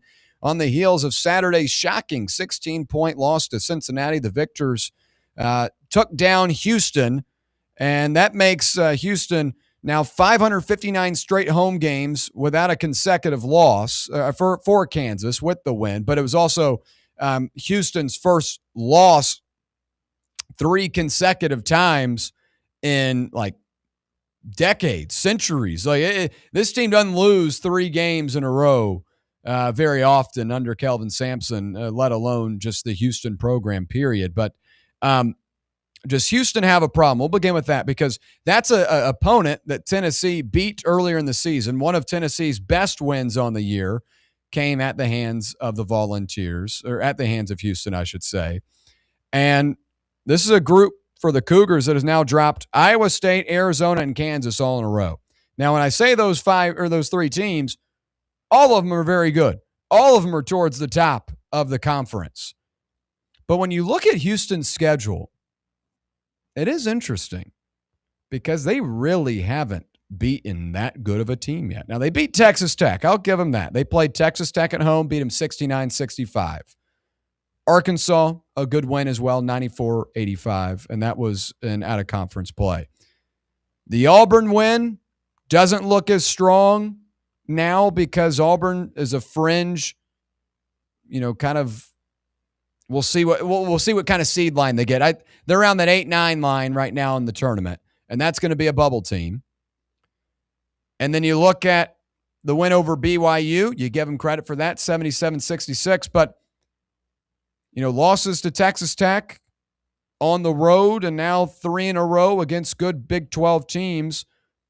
I think Houston does have some limitations, especially when they don't shoot the ball well from the 3-point line. This is always going to be a great defense. Always going to be a great defense under Kelvin Sampson. But when they don't shoot the ball, and they shoot the ball like they did last night where they go 5 for 24, and this is a team that scores 56 points. Kingston Flemings is really good. Don't get me wrong. But I don't like having to rely on a freshman heading into the tournament. I like to rely on an Emmanuel Sharp. He went 1 of 10 last night. I like to rely on a Milo Zuzan. He only had 3 assists. I think Houston's still a great win and still Tennessee's best of the season, considering the circumstances of a neutral site court earlier in the season. But I do think Houston is showing some cracks. And while it is Tennessee's best win of the year still, if they continue on this trajectory, because you look at their upcoming schedule, the Big 12 doesn't necessarily get easier in the tournament play, then the Colorado, Baylor, Oklahoma State, those are winnable games for them. But when they get into the Big 12 tournament, they're going to face more ranked teams and more quad one opportunities. If they go into the tournament losing, 3 to 4, 5, that sparks a little bit of a concern for me. But overall, I still think this is Tennessee's best win on the year. Vanderbilt's had their losses as well. I know it's recency bias to be a little critical of this Houston team, but it is interesting to see where this group is right now. They don't lose 3 games very often in a row, and I thought they would have got it done last night with everything going around with Kansas. We'll talk more about Peterson here in a moment, but it is interesting to see. I'll leave it at that. Does Houston have a problem? I'll swing it to Will for this one. Does Houston have a problem? It's tough, because when you look at those 3 teams, I mean, Iowa State, great performance from them. Arizona as well on Saturday looked great. And when I was watching the game last night, I mean, first half, Houston looked pretty good.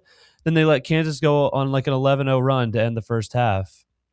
And then about 5 minutes into the second half, Kansas goes on another 11-0 run. So they looked pretty streaky at times. And when you say, like, they could not shoot the ball well, also a couple costly turnovers. I mean, they had only 8 turnovers compared to Kansas's 12, but still, when you let up those 2 11-0 runs, I do think I would agree with you. There was kind of a problem having to rely on Kingston Fleming. I think Kansas, they played pretty good defense on him. Now, he did get his shots off. A couple of them weren't necessarily going down as much as he wanted to. But I think those are 3 great teams they have 3 straight losses against. And although they do not have that many credible wins, I think Houston's still a great team. They could easily make a Final Four. So let's swing to the other side of the equation here. There's been a lot of discussion this season about whether Darren Peterson really cares about Kansas. It's really been put into question over the last 2 weeks. You saw on Saturday there was a picture that went viral. Cincinnati's huddled up. Kansas, 4 players are huddled up, and then Darren Peterson is all on his lonesome on the other side of the court. It was a little bit of a microcosm of what's gone down for the Jayhawks over the last couple of weeks. Peterson calling out of games, cramps, hamstring strains, ankle sprain, flu-like symptoms. He's got something for every occasion at this point. But what's made some question his motivation is how he seemed to be just fine for the first half of multiple games before tapping out. It's almost like he's saying, got 20 points proven, I'm still good. Let me chop out of here. The talking heads and the fans have been waiting for something from Peterson to show he cares about his NBA draft stock, and that may have arrived last night following that 69-65 win over number 5 Houston when Peterson stood up from the podium inside the Allen Fieldhouse media room and asked a question. Houston coach Kelvin Sampson had earlier said, quote, Kansas is one of those teams that you just never know, but they're pretty good. And the KU players got asked what they thought of that. Peterson didn't really follow the initial question during the news conference, but he said, what do you mean by Kansas never know? Peterson asked once the presser ended. What's that mean? And they replied that that's what Sampson said. Peterson was told that, you just don't know with this Jayhawks team. And Peterson said, quote, dang, I don't like that. Which is interesting considering what we've seen from him over the last 2 weeks. Last night's performance, he played. There's a moment that went viral once again that suggested he was asking out after hitting a 3-point shot. I don't know if it was completely accurate, but you did have Bill Self saying, go, go, go. But could it be that Peterson really cares about this team? We'll pose that question. I think he cares about the team, but I think the problem is he's got too many people in his ear. And the fact that you've got your agent that sits right behind the bench is a bad look to me. And 2 weeks ago when you're taking on that Arizona team, you've got your agent talking with the coaches and you don't see him again for the second half. That's an issue. That's a concern. I don't like that. And the players on this Kansas team shouldn't like that. Why is he getting a different treatment? He's a freshman. You got some guys on the team that have been there for multiple years. They don't have priority treatment. So I think Peterson does care, but he's got too many people involved here is the big issue. Last night was good for him. because there are people starting to worry about his draft stock and say, you can't draft that guy number one. He's too big of a wild card. So maybe that makes him wake up and care. But I think he's just got too many people in his ear, and there are too many different dynamics around one guy. You don't see that here in Knoxville with Nate Ament. It's not like Nate Ament's agent sitting behind Rick Barnes saying, hey, we're about to pull him out. On Saturday against Vanderbilt, Ament had a tough day. Won his best night. Wasn't shooting the ball well. Rebounded well. Was still active within the game flow, but wasn't shooting well. And he continued to play the whole game. Final 52 seconds arrives. He hits a huge shot. Only had 13 points, but he was still there for one of the biggest moments. That's a storyline you can follow, a guy that's available to play. AJ DeBonsa, he's got a good media team because they told him what to say post-game on Saturday, saying if they need me to play 40 minutes, I'll play 40 minutes. I like that. I just think Peterson's got too many people in his ear. Brett, you like Peterson a lot. I've griped about him for 2 weeks now. What do you make of it? I mean, he is what he is at this point. I mean, there's no sense in arguing about it, talking about it. I mean, he has played, besides getting subbed out the last two games. They didn't have a great performance against Cincinnati going into this game, but he was out there playing. I think he's a factor. He didn't play all that great last night, 5 of 14, but he's the best player in college basketball. And as a college basketball fans that we are, we want to see him out there. In a year when you see freshmen dominating, you think you'd want to be part of the conversation. And shockingly, he's still up there number one in mock drafts and things like that. So he should look at some of his contemporaries because there's a lot of them out there that are balling out and things like that on the national stage. We're seeing Boozer going back, do it. We're seeing what DeBonce has gone to another level since he lost one of his best teammates, for the season. So I think we're going to see a change in him. This is it for his college career. And, there was an article written by Myron Metcalf, and he's saying all the right things. And, he's saying this is a fluke thing in his career. He's never been hurt or had to deal with this stuff. So I imagine it's a little bit of everything. Maybe he is cramping, maybe he's not. Maybe people are in his ear, different things like that. But, you'd think he'd want to go and compete for a national championship because I think if he's out on the floor, this team is as good as anybody. And I think a lot of these Big 12 teams, they're a contender for the Final Four national championship with him out there. And, Kansas is paying a lot of money for him to do his thing. And, hopefully he rewards him by finishing out this season strong. Now, over the weekend, Bill Simmons said that he believes teams favor A.J. DeBonsa over Peterson at this point. Would you agree with that, Brett? I think it just depends on the team, who's drafting number one. I don't think you can go wrong with a lot of guys at number one this year.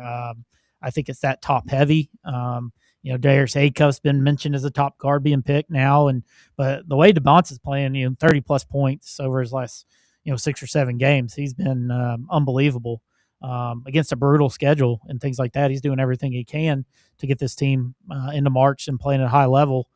So I don't think you can go wrong with any of these guys. It's not a for sure bet Peterson's going to go number one, but I know whoever is going to get Peterson, that team's going to be really good, for the future in the NBA.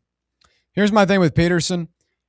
I would like to take him one. I think he would be like if I'm let's say the Grizzlies, for example. I like him at one because I think guards relate to the NBA a little bit easier. With some of these, lengthy kind of phenom-esque players, it's a little hit or miss sometimes. You don't know what you're getting. Guard play, it's pretty specific. You're getting a good passer. You're getting a good shooter. You can develop some of those traits. But like a lot of the basketball IQ stuff is already embedded. They're comfortable in their body. You know what you're getting. With some of these kind of, creative player type archetypes, it's a high ceiling, but it's a low floor too. A guy like Ryan Rupert, from the Portland Trailblazers, drafted a couple of years ago. He was one of those kind of creative player type looks. And now he's, on 10-day contracts, 2 years removed from being a high second round pick, So I'd rather draft a guard.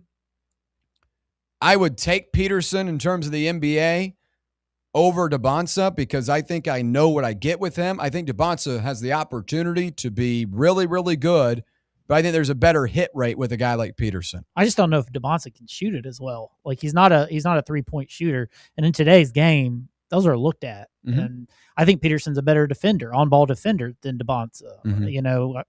but, DeBonsa has been getting, reviewed as a Cooper Flag type guy, things like that. But I mean, there's a lot of guys that are similar to DeBonsa as well. But like I said, I mean, whoever's picking the lottery is going to get a really good basketball player. Yeah. That's for dang sure. Yeah.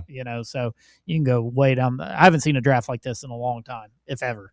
Well, let's pivot to another really fascinating freshman, even though he's not available. It's Caleb Wilson for North Carolina. His team got a big win last night, but while he's still sidelined with a hand injury, he's sure to come back and will be a part of that top class in the NBA draft in the summer. But number 18, North Carolina held on for a 77-74 home victory over number 24 Louisville on Monday behind a career-high 30 points from senior Seth Trimble.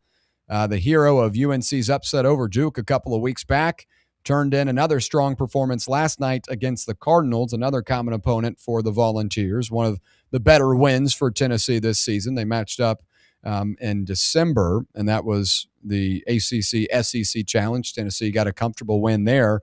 But North Carolina now 16-0 at home, and Trimble's 30 points were the most by a Tar Heel since former guard R.J. Davis, who was scheduled to be honored at halftime before the East Coast winter storms disrupted his travel. But regardless, this is a North Carolina team that I think has a lot of potential under Hubert Davis this year. I haven't loved the last couple of years what they have put out in terms of the roster. Now, they were still able to advance to the Sweet 16 or Elite 8, I believe, 2 years ago. But I've been very critical of Hubert Davis's roster evaluations. I thought last year's team was horrible. I thought they had no business making the NCAA tournament, and somehow, some way, they put them in there. But I think this team is different because you've got a good balance. You've got a lot of nice pieces here, and Caleb Wilson being out and you're still able to get a top 25 win, I think speaks volumes to the type of job Davis has done and getting the right group. Seth Trimble, a very valuable senior for this team. But Will, to you, does this Hubert Davis team have the best chance to make a run pre-tournament since that illustrious run they had back in 2022? So pre-tournament as in like ACC tournament? Well, just, just right now, regular season, what they look like, because the way with Wilson. All right. Yeah. I guess just because part of that is how bad they were last year and the year before that. I think they, like you said, I think they do have a lot of balance this year. My problem is the production they get off the bench just technically isn't really there right now. So you kind of wonder if they do get a tough matchup in the ACC tournament or something like that, or do they get into foul trouble? How do they react? And I mean, great friends with the Davis family. I personally just don't think Hubert Davis is that confident as a coach right now. So I'm kind of worried about the team. I do think they have the chance to make a run just because of the ACC. But I mean, I really don't think they have a chance going into Cameron, but that's me personally. So other than that, I think that they have a good look, and I really hope they can get their star back, because he's really electric. Especially, he's probably the best freshman I've seen in a UNC uniform in a very long time. Yeah, most definitely. This is a talented group. Credit to Hubert Davis. I've been critical of him in years past. Haven't loved his teams. Hated last year's group with Davis and Cadeau playing hand in hand, two guys that needed the ball in their hands, but got a good squad this year. I think this is the best team. The balance is there. You're really right. Yeah. The balance is most definitely there. This is the best team they've had pre-tournament in a minute, and maybe the best under Hubert Davis, but the jury is still out on how they will fare come tournament time. But when we come back for our next topic, it's going to be bad news Bediako. For some reason, Charles Bediako, the Alabama forward who Tennessee went up against, is still trying to find a way to play college basketball, and it got a little bit harder earlier this morning. We'll tell you what or how that occurred when we return right here on the Playbook on Fan Run Radio. For the fans, by the fans, this is Fan Run Radio, Knoxville. Are you ready for the start of a new season? Maybe looking for your team to go on a tournament run? Get game day ready with Crumble. Head on over to your nearest location and pick up 12 pre-selected cookies plus exclusive toppers. When you're looking for dessert options, there's no question about who you should call on. our listeners already know. Last year, the Dubai chocolate was a home run, along with the brownie batter. Oreo crumb was another crowd favorite. What new flavor will set the standard this season? If you're in the Knoxville area, there are 3 locations ready to serve you: Clinton Highway, Parkside Drive, and Maryville. Download the Crumble app to build your best lineup and vote on the best combos.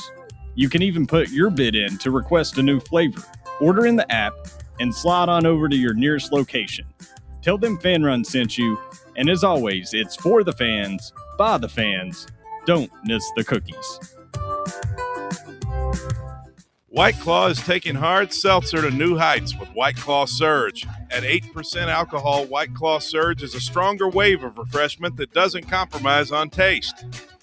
Available in 4 bold waves of flavor like ripe blackberry, citrusy blood orange, zesty natural lime, and tart cranberry. Check out your favorite retailer in-store and online for the White Claw Surge Variety 12-pack and 16-ounce single-serve cans.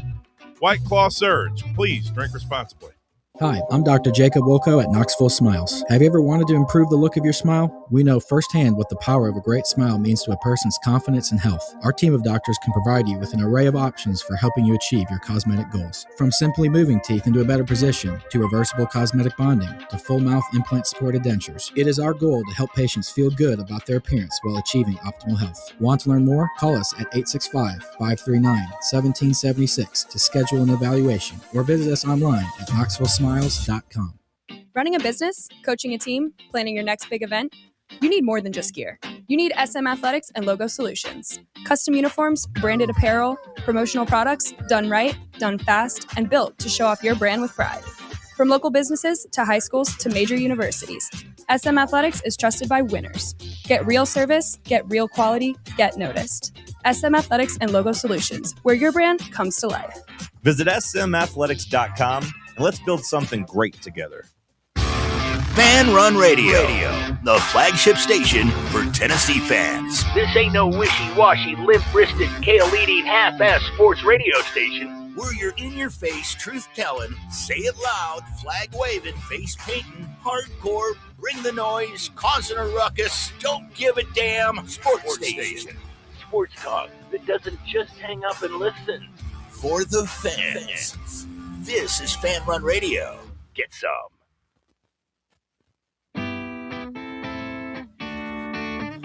Hip, hip. Hip, hip. All right, back here on the Playbook. We appreciate you hanging out with us on this fine Tuesday. If you're on that YouTube live stream, make sure to like and subscribe so that you never miss any Fan Run content. And if you're listening on the free Fan Run Radio app, 105.7 FM or 1340 AM here in K-Town, or catching up on a podcast, we appreciate your time. Coming up in about 26 minutes, it's The Drive with Russell Smith, Bob Baskerville, the Bear, and Walker Smith, rounding out your Tuesday here in Knoxville.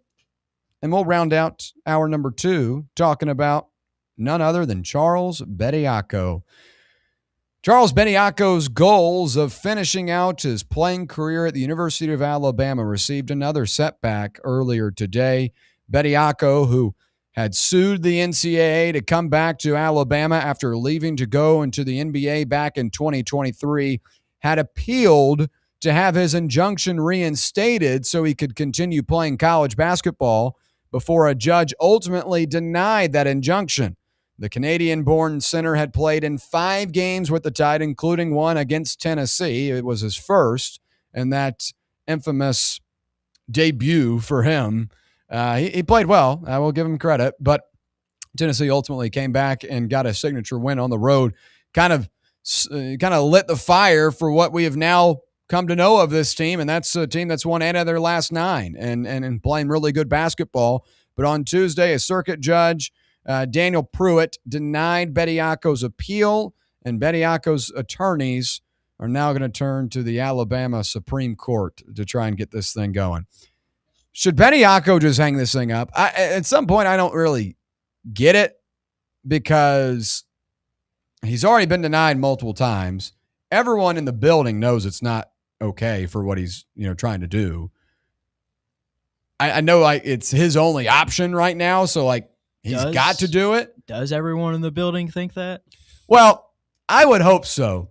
Is smart, Nate Oates is a smart guy, runs a really nice offense. I mean, we're not sitting here and acting like Nate Oates is a textbook play by the rules guy. I know Brandon Miller stuff. I know, I totally agree. I'm just saying Nate Oates is smart enough to know what he's trying to do is not right, and however he wants to justify it or phrase it, he knows if there were another team doing this or another opponent of his doing this, he would probably have an issue if he weren't the one trying to actively get involved in it as well. So if I'm Bediako, if you have any aspirations to play at any sort of professional level in the United States, I'd quit doing all this because you're making yourself look like an ass.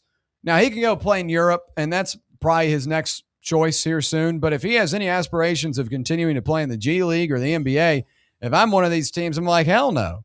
You just made every headline in America for a month trying to play college basketball when you know you're not in the right, eligibility form to do so.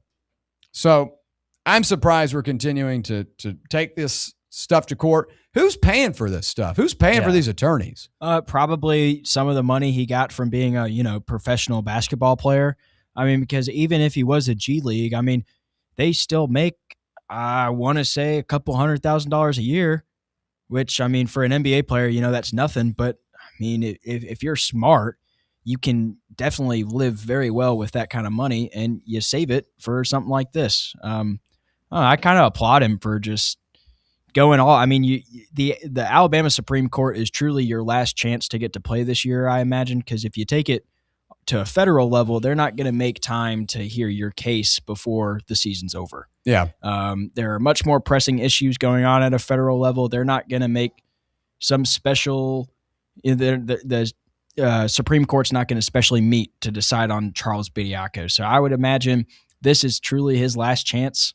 And got to respect the hustle, I guess. You're trying to get a quick bag, some NIL money, which that could be another option for who's paying it. I mean, who knows what front business that's actually a fraud operation in Tuscaloosa has been going on that's, been paying players long before NIL. Just got to change what you do a little bit. Yeah.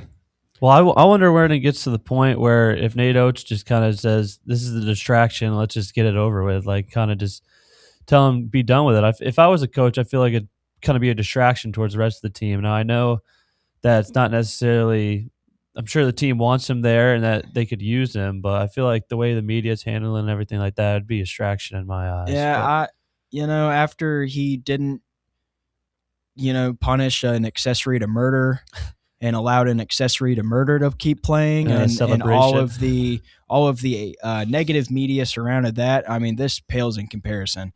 To be completely honest, he probably doesn't care. Well, Brandon Miller was their best player too. That he was an accessory to murder. Yeah. No matter what the official court ruling says, I don't care. That guy's an accessory to murder. And they pat him down. He was allowed to keep playing. No punishment at all. I don't even think he sat a half. I doubt Nate Oates cares at all. He's got to be. He has to know somewhere in that brain that what he's doing is not working. And I say like who's paying for it? I obviously I think the University of Alabama's covering all of it as they're trying to get him back. But why waste resources on this hoopla? You're not getting past.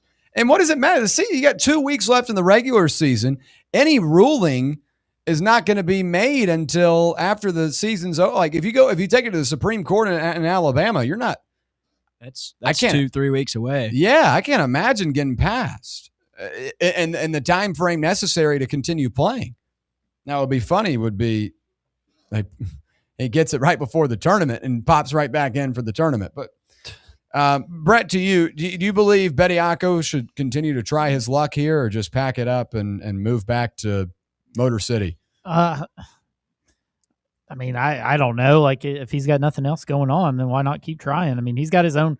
I mean, Nate Oates is just there to support him. I mean, Bediako's got his own attorneys and can work the court system and do all that. I'm sure they got the boosters, the donors, whoever else is paying for his court fees and all this other stuff. And all it takes is one federal court judge to sign off on, this appeal process, and then he can play during an appeal process like he did initially, kind of like when Joey did the TRO and different things like that. So who's to say he doesn't get it for like 3 or 4 weeks and then the season's done and all that. My biggest question is, what do you do with those 3 wins that he did play? I mean, because Auburn, Texas A&M both lost. They're both on the bubble. Should those turn to wins for those 2 teams?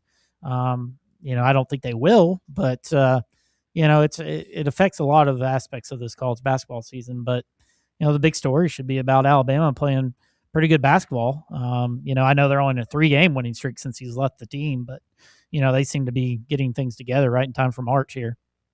That is interesting. You mentioned Auburn and Texas A&M, 2 bubble teams, lost to Alabama when Bediako was playing. Does that play into it? Again, what I barely lost, but they still lost. Yeah, and what I proposed when all this originally went down was, if I'm the NCAA, you have the opportunity to step down.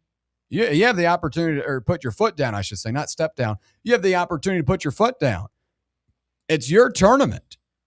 If you play one of these guys that we have deemed ineligible and you continue to get these little court processings done, then we're not going to let your team play in the tournament. And there's nothing they can do in court that could prevent them from doing that. It's their tournament. It's an invitational tournament. They pick who is invited to the tournament. So if you're the NCAA, you've got the opportunity to say, oh, fine, play them. We won't see you in March. Have fun, the NIT. At a perfect time, too, when people everywhere are clamoring for a governing body, an actual governing body. I mean, this, like you said, perfect time for the NCAA to you got an opportunity in basketball and with this potential recruiting stuff, because there's still more. Every time I get on Twitter, I see more message board posts from Ole Miss insiders that it's just like they may have paid a guy to take a school out of his top 5. You've got an opportunity here to really establish yourselves being the NCAA and actually having some say again. Schools have walked all over you for the last 5 years. You tell Alabama they broke your rules, sucks, and you slap Ole Miss with maybe not the death penalty, but some kind of recruiting violation. Right then and there, people fear you again. Yeah. You have your authority back. And that also goes a long way into preventing some jackass kid from thinking he's better than the NCAA and getting a lawyer who doesn't know his foot from his hand and somehow getting a restraining order. Yeah. So, I mean, you got a perfect opportunity to, and I think you should. We did see an attorney that didn't know his foot from his hand here in Knoxville 2 weeks ago, representing Tennessee's quarterback. But, yeah, NCAA's got the opportunity. They've got some power here. But how do you not get one of the university's own lawyers on that case? Like, how do you let Joey go out and find someone to represent? Well, he was supposed to be the big guy. I mean, he represented the president in 2022. I thought he was the machine. I thought he was about to have, balloons and cake here. They boosted my confidence. Probably went with the wrong guy. I mean, lawyers specialize in different things, and if I'm an athlete, I do not want the guy who's representing the president of the United States on my case. I would much prefer someone who is a sports attorney. Yeah, I don't even know if he was an attorney on Friday when he did it. We talked about it yesterday. I just thought it was mind-boggling how he couldn't name off the other kids that have received 8th, 9th years of eligibility, and they're trying to use that as a crux. I thought it was ridiculous. All right, Brett's got to run. We're going to hit a break real quick. When we come back, we'll wrap things up. Final thoughts on a Tuesday.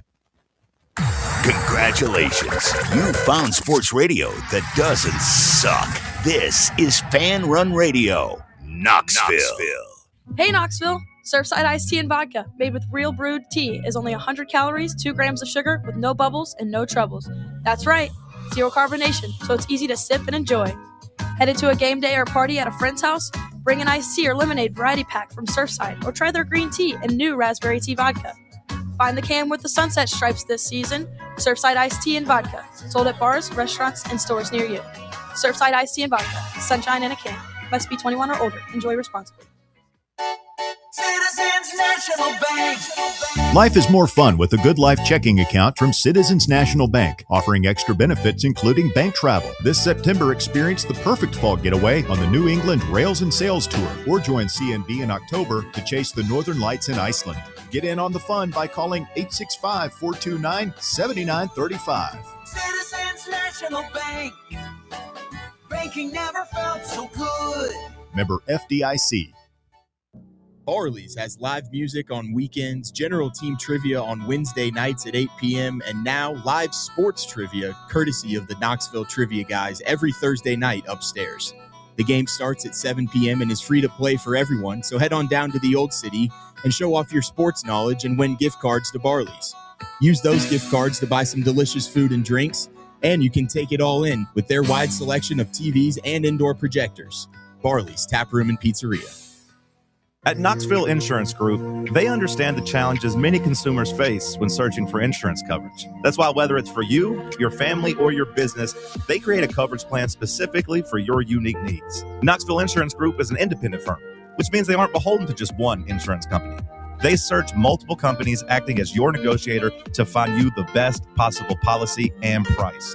Start a quote in minutes at KnoxvilleInsuranceGroup.com or call them today at 865-694-9788. A brand built in Tennessee and born from the love of the game. Inward Half revolutionizes golfing comfort. Crafted by a former pro and dedicated enthusiast just like you, our luxury performance wear guarantees you stay cool and comfortable through every swing and every day.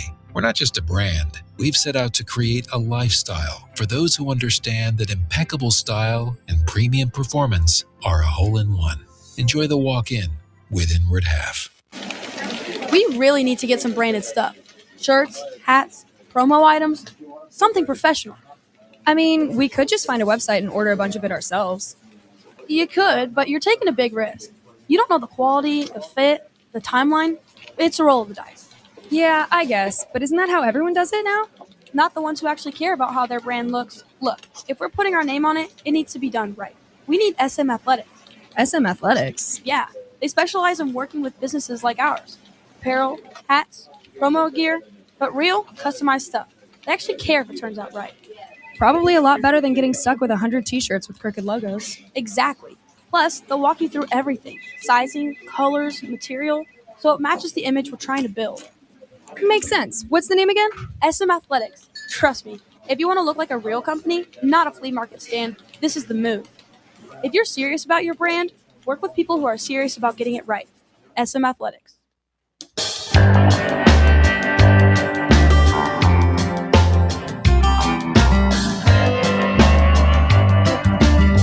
All right, wrapping things up on a Tuesday. Coming up next, it's The Drive. Russell Smith, Bob Baskerville, The Bear, and Walker Smith rounding out your Tuesday. Hey, join them at the Casual Pint in Lenore City on Friday. They'll be doing a remote show from 3 to 6. Go grab a nice cold beverage, enjoy the show, and support Fan Run Radio. So go check them out, Casual Pint on Friday. All right, final thoughts today as we wrap things up. I got 2 college football topics I could propose. I'll let you guys choose which one.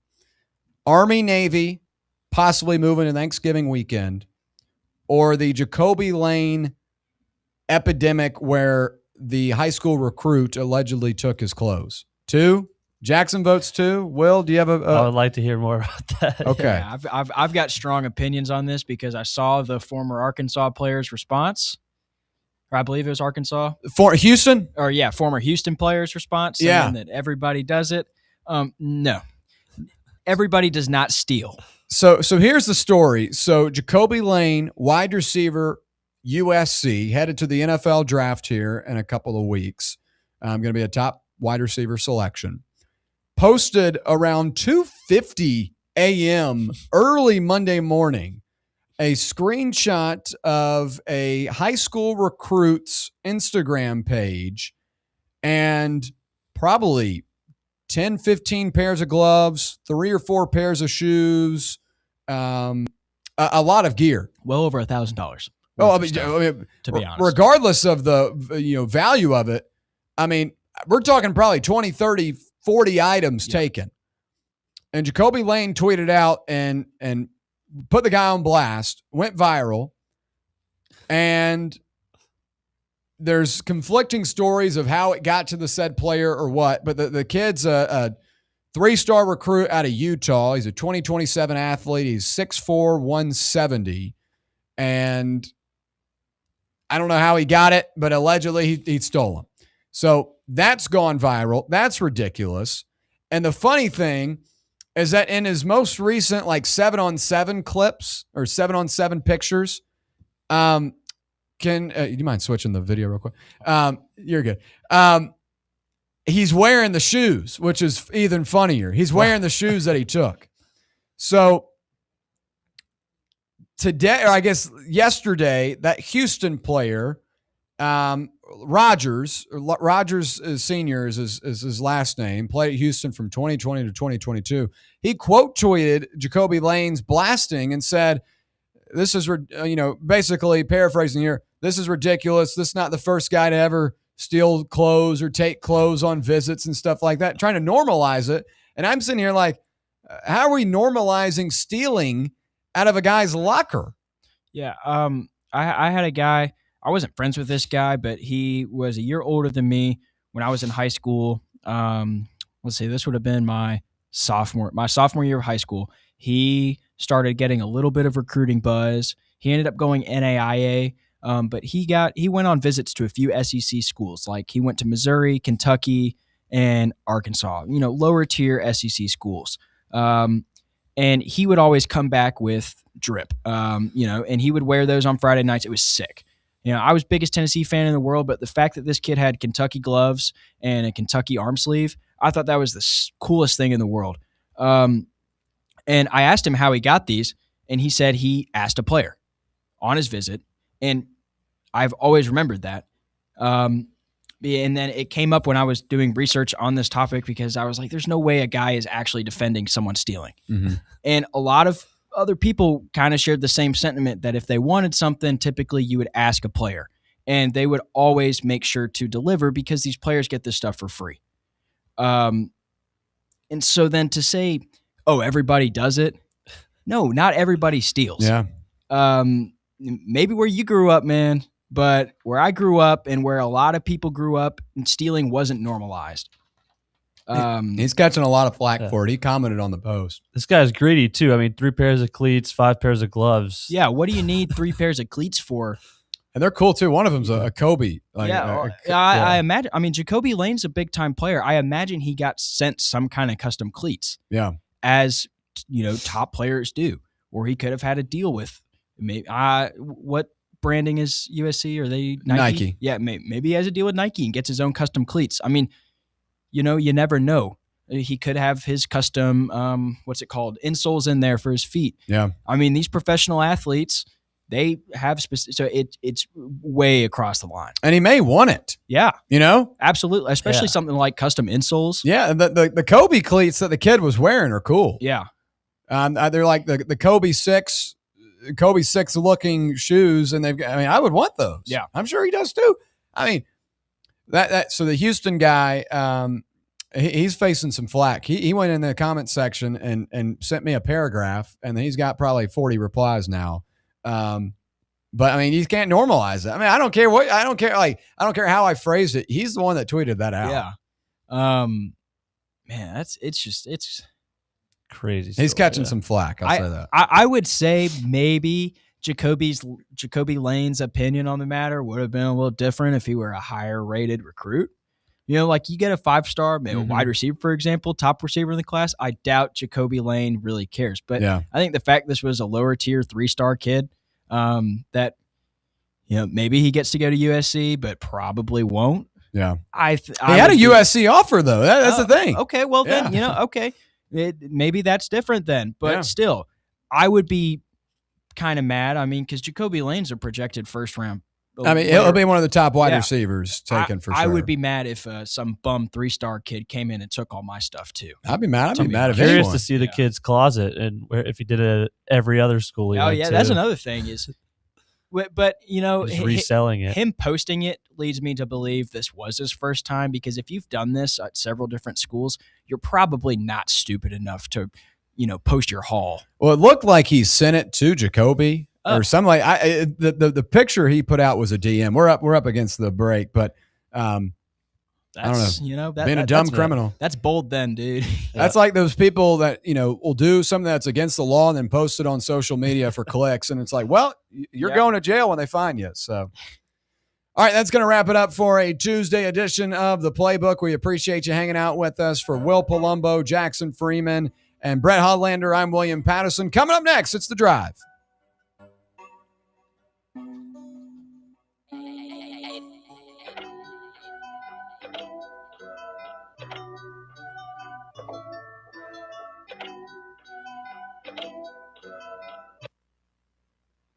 Can't get enough Fan Run Radio? Download the free Fan Run app and take the best Tennessee sports conversations with you wherever you go. We really need to get some branded stuff. Shirts, hats, promo items, something professional. I mean, we could just find a website and order a bunch of it ourselves. You could, but you're taking a big risk. You don't know the quality, the fit, the timeline. It's a roll of the dice. Yeah, I guess. But isn't that how everyone does it now? Not the ones who actually care about how their brand looks. Look, if we're putting our name on it, it needs to be done right. We need SM Athletics. SM Athletics? Yeah, they specialize in working with businesses like ours.